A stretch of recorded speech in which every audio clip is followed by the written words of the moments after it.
सकारात्मक दृष्टिकोन ठेवायला हवा हं. बी पॉझिटिव्ह असं आपण नेहमी म्हणत असतो. पण असं का बरं? आणि कसा ठेवायचा हा दृष्टिकोन हे आपण आज पाहणार आहोत.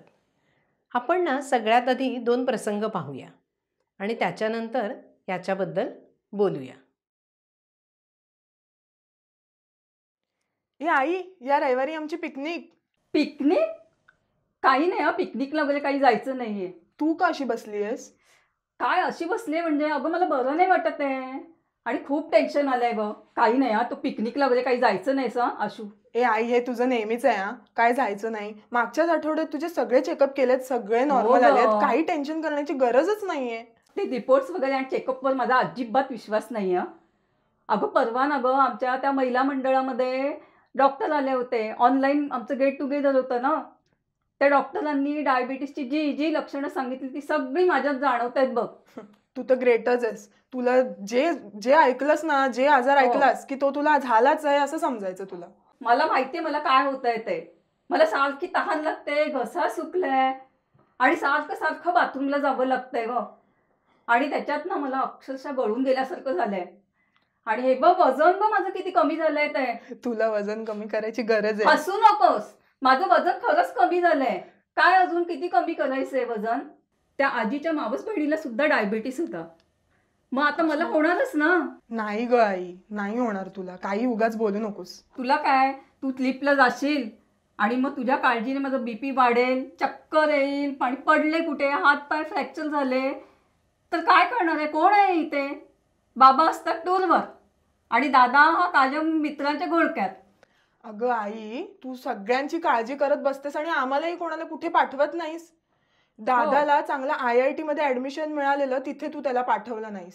कारण तो माझा एकुलता एक मुलगा आहे. त्याला मी एवढं लाडापोडात वाढवलं मग आणि त्याला मला हॉस्टेलवर ठेवेल का? तिथे त्याची काळजी घेणारं कोणी आहे का? मला रात्र रात्र झोप येत नाही ग. पण तुम्हाला कोणाला आहे का परवा माझी काही? आम्हाला परवा नाही म्हणतेस, पण त्या डॉक्टरकडे जायचं, परत ते औषधं घ्यायची, गोळ्या घ्यायची, हा तुझा छंदच झालाय. हो. आणि डॉक्टरांनी सांगितलेलं व्यायाम, योगासनं कधी करतेस का ग? कधी तर तुला बघितलं नाही करताना. डॉक्टरला काय जातं बोलायला, चालायला जा, योगासनं करा. करायचं मग. अगं करायचं काय? माझे एवढे पाय दुखतायत ना. काही नाही, तुम्हाला ना माझी परवा नाही, माझ्याकडे लक्ष द्यायला तुम्हाला वेळ नाहीये. उद्या माझं काही झालं ना तर बसाय जन्मभर रडत. म्हणजे तू काय मला पिकनिकला पाठवणार नाही? अजिबात जायचं नाहीये पिकनिकला. मला जायचंय. नाही, मला जायचंय. अजिबात नाही म्हणजे नाही जायचं. मी जाणार. अरे हो शैलेश, किती प्रश्न एका मागोमागे एक. तू जरा शांत बस आधी 2 मिनिटं. मला सांग, काल तू कुठे गेली होतीस? काल ना मी सिटी हॉस्पिटलमध्ये गेले होते शेजारच्या काकांबरोबर. का? त्यांच्या बहिणीचं उद्या गुडघ्याचं ऑपरेशन आहे ना, म्हटलं तिच्याशी बोलावं जरा. अगं मग फोन करून बोलायचं. तुझं स्वतःचं 2 महिन्यांपूर्वी गुडघ्याचं ऑपरेशन झालंय, एवढ्या लांब जायची काय गरज होती? अरे हो, मी काकांच्या गाडीतनं गेले होते आणि माझं ऑपरेशन झालंय तर मला चालत आलेलं बघून त्यांना बरं वाटेल म्हणूनच गेले. अरे आणि माझ्या गुडघ्यांचं म्हणशील ना तर मी डॉक्टरांनी सांगितलेल्या सगळ्या गोष्टी पाळते, वेळेवर औषधं घेते, व्यायाम करते. फक्त बाहेर काल पहिल्यांदा गेले होते, पण त्यामुळे ना मलाही खूप बरं वाटलं. जरा 4 लोक भेटली, नाही तर मग घरात बसून तोच गुडघ्यांचा विचार करायचा, कसं तरी वाटत राहतं. काल मलाही बरं वाटलं आणि त्यांनाही बरं वाटलं. त्यांना जाम धीर आला. अगं पण बाहेर कोविड चालू आहे, तुला भीती नाही वाटली का? सगळी प्रिकॉशन घेतली. मास्क लावला होता, सॅनिटायझर बरोबर ठेवलं होतं, वेळोवेळी वापरलं, सोशल डिस्टन्सिंग. काका गाडी चालवत होते, मी मागे बसले होते. हॉस्पिटलमध्ये सुद्धा योग्य अंतर ठेवून बसले आणि बोलले. घरी आल्यावर आंघोळ केली, वाफारा घेतला, असं सगळं करून मी कालचं मिशन कंप्लीट करून आले. तू खरंच धन्य आहेस. मला ही सांगत होती तुमच्या ताई अगदी कूल असतील म्हणून. पाहिलंत मंडळी हे 2 प्रसंग.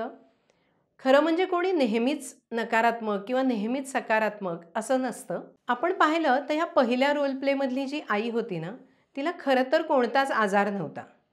पण आजाराच्या कल्पनेने हळूहळू तिला वाटायला लागलं की मला हा आजार आहे आणि मग हळूहळू त्याची लक्षणंसुद्धा दिसायला लागली. आणि दुसऱ्या रोल प्लेमध्ये आपण पाहिलं की खरं म्हणजे त्यांचं गुडघ्यांचं ऑपरेशन झालेलं होतं, तरीही त्यांनी खूप चांगल्या प्रकारे त्याचा स्वीकार केला होता. डॉक्टरांनी सांगितलेल्या सर्व गोष्टींचं पालन केलं होतं आणि त्यामुळे ते स्वतः त्या आजाराबरोबर सुद्धा एक चांगलं आयुष्य जगत होते.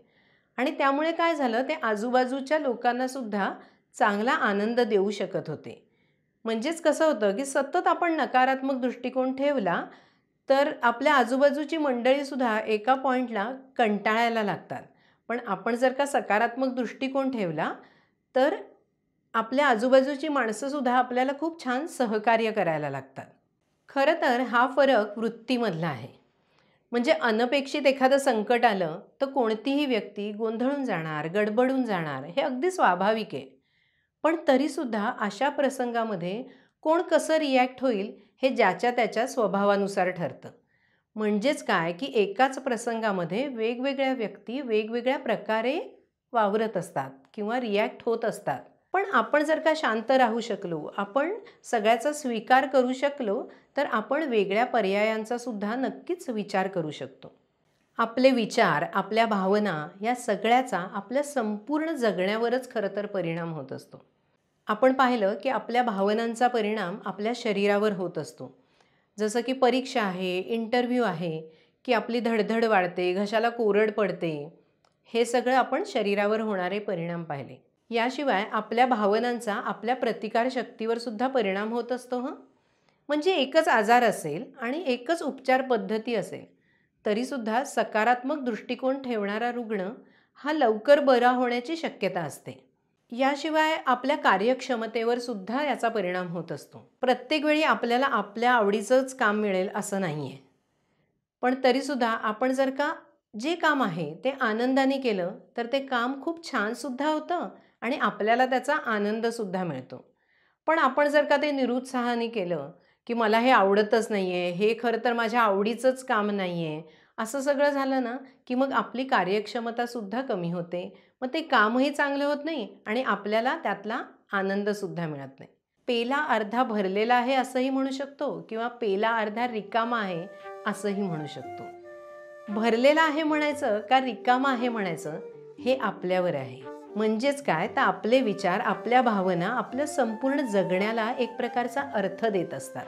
सुदृढ मन सर्वांसाठी हाच संदेश घेऊन आजचा भाग आपण संपवूया. आणि हो, आजच्या चर्चेबद्दल कमेंट बॉक्समध्ये लिहायला विसरू नका. आणि आमचे व्हिडिओ लाईक करा, शेअर करा आणि आमचं चॅनलसुद्धा सबस्क्राईब करा. म्हणजे हे व्हिडिओज आपल्यापर्यंत येतच राहतील.